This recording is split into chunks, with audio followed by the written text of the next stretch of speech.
Nagarbaul James ও পাকিস্তানের সঙ্গীত শিল্পী আলী আজমতকে নিয়ে লেজেন্ডস লাইভ ইন ঢাকা শীর্ষক কনসার্ট আয়োজন করেছিল এসএন কমিউনিকেশন।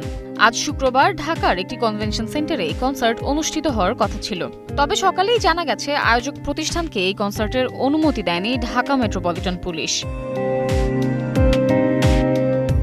শুক্রবার কনসার্টের আয়োজক প্রতিষ্ঠান তাদের সামাজিক মাধ্যম ফেসবুকে এই তথ্যটি নিশ্চিত করেছে।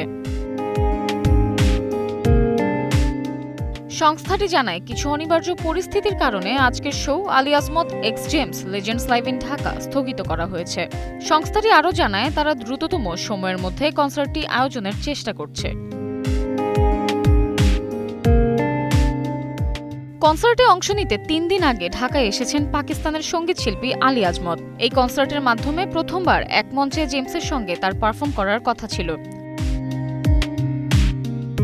Samiha Majumdar, star news.